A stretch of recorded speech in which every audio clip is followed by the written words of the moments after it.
Good morning guys. आज मी आजीबरोबर साड्या घ्यायला चालली आहे to our family friends house. Well not the house but like स्टुडिओला. And it's kind of my first time shopping for Paithanis in general, specially आजीबरोबर, कारण तिला एवढं माहिती आहे लाईक काठांबद्दल, जऱ्यांबद्दल. I am doing a vlog in Marathi. अरे वा, मातृभाषेत. ही तू चॉकलेट का आणली? मला भूक लागली आहे खूप. मग चॉकलेट खातेस? मग काय करू आता?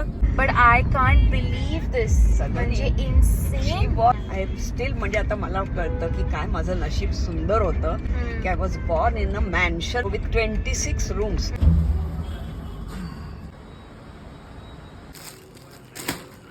पण सुंदर आहे अज्जू.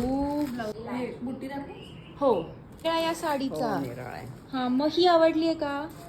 माझी ती साडी ठरली आहे ना आता. मस्त, आवडली का ती? खूपच छान आहे. का चलो नाही नाही नाही, मी कंटाळले सलोनी. आणि शरीराच्या बारीक सारीक इतकी दुखणी सुरू झाली आहेत आणि I am so used to good health all these years. ते मला सहन नाही होत. पायच दुखतंय, माझं हेच होतंय, मला खाताच येत नाही हल्ली काही. I can't eat anything. बरं, तुला काहीतरी टेस्टी दिलं तर गप्पा गप्पा खाते. खाईन ना, जरूर खाईन. मग ते मला रोज तसंच खावं वाटतं काहीतरी. काही नाही तर भेळ आणा बाबा, भेळ खाते.